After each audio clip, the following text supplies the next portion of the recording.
সাদমান ইসলাম, তাইজুল ইসলাম, মেহেদী হাসান মিরাজ, নাজমুল হোসেন শান্ত, মুশফিকুর রহিম, এই পাঁচজনের মধ্যে সিলেট টেস্টের প্রথম দিনে মিলটা কোথায়? আপনার জন্য একটা কুইজ। বাংলাদেশের যে 11 জন খেলছেন একাদশে, তার মধ্যে 5 জনের নামই বলে ফেলেছি এবং সিলেট টেস্টের প্রথম দিনে তাদের মিলটার মধ্যেই কি এই টেস্টের প্রথম দিনটার মোমেন্ট অফ দ্য ডে লুকিয়ে আছে? এমনিতেই আপনি ভাবতে পারেন যে প্রথম ওভারটাতেই দিনের আমরা উইকেট তুলে নিয়েছি। দিনের খেলার শেষ ওভারেও বাংলাদেশ উইকেট, ইনফ্যাক্ট শেষ বলেই উইকেট তুলে নিয়েছে আরও একটা। মাঝখানে যে 88 ওভার খেলা হয়েছে সেখানে আরও 6 উইকেট আমরা তুলেছি। আয়ারল্যান্ডের 270 রান তুলতে তাদের আমরা 8 উইকেট তুলে নিয়েছি। টস হেরে বাংলাদেশ বোলিংয়ে নেমেছে এবং সেইখানটাতে এই result end of the day যে আপনার কাছে খুব একটা খারাপ মনে নাও হতে পারে, কিন্তু আমি যে ওই যে 5 জনের কথা বললাম, সেই 5 জনের যে অন্তমিল, সেইখানটা আমাদের জন্য একটা বড় আফসোসের কারণ হয়ে রয়েছে কিনা, সেই কারণেই কি আমরা প্রথম দিনে নিজেরা ব্যাটিং শুরু করতে পারিনি কিনা এবং দ্বিতীয় দিনেও আয়ারল্যান্ডের প্রথম ইনিংস কন্টিনিউ করছে কি না। দিনে যখন আমরা খেলাটা শুরু করেছিলাম তখন প্রথম ওভারটাতে হাসান মাহমুদ উইকেট তুলে নিয়েছেন, বাংলাদেশের জন্য একটা বিগ ব্রেক থ্রু। টেস্টে শুরু হচ্ছে, টেস্ট সিরিজে শুরু হচ্ছে, আমরা অনেকদিন পর টেস্ট খেলতে নেমেছি, ফলে এরকম শুরুতেই মোমেন্টাম পেয়ে যাওয়াটা গুরুত্বপূর্ণ, সেইটা হাসান মাহমুদ আমাদেরকে এনে দিয়েছিলেন। কিন্তু লাঞ্চ পর্যন্ত আমরা আর কোনো উইকেট তুলে নিতে পারিনি। 1 উইকেটে 94 রান নিয়ে লাঞ্চে গিয়েছে আয়ারল্যান্ড। তারপরে গিয়ে অবশ্য আমাদের একটা কামব্যাক হয়েছে, স্ট্রং কামব্যাক। লাঞ্চের পরপর 2 ওভারে আমরা 2টা উইকেট তুলে নিয়েছি সেইখানটাতে।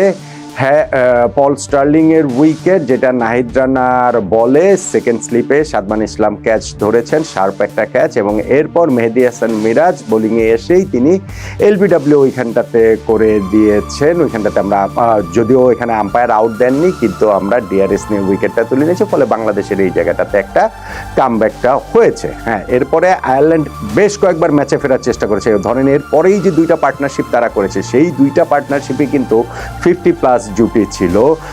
ইনফ্যাক্ট হচ্ছে গিয়ে কারমাইকেল, যিনি হচ্ছে গিয়ে 50 করে ফেলেছিলেন এবং তারপর তার উইকেটটা নিয়ে যখন ওই ব্রেক থ্রুটা দিয়েছেন মেহেদী হাসান মিরাজ, সেইটাও কিন্তু ডিআরএস নিয়েই আমরা ওই ব্রেক থ্রুটা দিয়েছে। আম্পায়ার ওই কারমাইকেল যে রিভার্স সুইপ করেছিলেন সেইখানটাতে আউট দেননি, কিন্তু আমরা ডিআরএস নিয়েছি, দেখা গেছে যে ব্যাটে ওইখানটা বলটা সামান্য টাচ লেগেছে এবং সেইটাতে স্লিপ থেকে দৌড়ে গিয়ে লেগ স্লিপের দিকে ঝাঁপিয়ে পড়ে নাজমুল হোসেন শান্ত ফ্যান্টাস্টিক একটা ক্যাচ নিয়েছেন। ওই উইকেটের ব্রেক থ্রুটা আমরা পেয়েছি। তারপরে আরও একটা হচ্ছে গিয়ে 50+ পার্টনারশিপ হলো এবং কার্টিস ক্যাম্পারের সেই উইকেটটা নিয়ে 44 রান যিনি করেছিলেন, ব্রেক থ্রুটা এনে দিয়েছেন আমাদের হাসান মুরাদ, বাহাতি স্পিনার, ডেবুটেন্ট। তার প্রথম উইকেটটা তিনি পেয়েছেন এবং স্লিপে নাজমুল হোসেন শান্ত ক্যাচ ধরে তিনি যেভাবে হচ্ছে গিয়ে বলটা মাটির মধ্যে ফেলে দিলেন, সেটা শুধুমাত্র উল্লাস ছিল না, ফ্রাস্ট্রেশনের জায়গাটাও ছিল। এবং সেই ফ্রাস্ট্রেশনের কথা আমি যে শুরুতে বলছিলাম যে 5 জনের অন্তমিল, সেই জায়গাটাতেও হয়তোবা ছিল।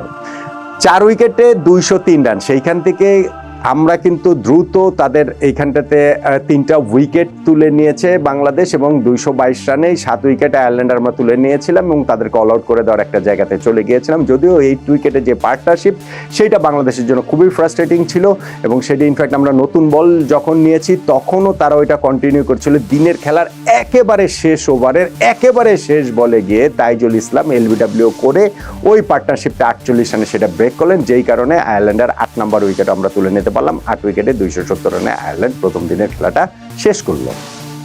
কিন্তু আমি যেটা বলছিলাম, ওই যে অন্তমিলের কথা বলছিলাম, সাদমান, মিরাজ, তাইজুল, শান্ত, মুশফিক 5 জনই ক্যাচ ফেলেছেন।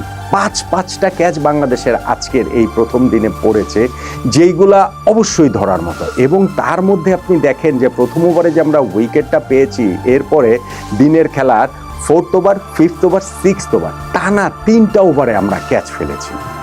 ফলে মোমেন্টামটা শুরুতেই যদি আমরা ওইখানটাতে আরও বেশি করে নিজেদের কাছে নিতে পারতাম। পরবর্তীতে শান্ত ক্যাচ ফেলেছেন, ইনফ্যাক্ট লাস্টে গিয়ে মুশফিকও আরও একটা ক্যাচও তিনি ফেলেছেন।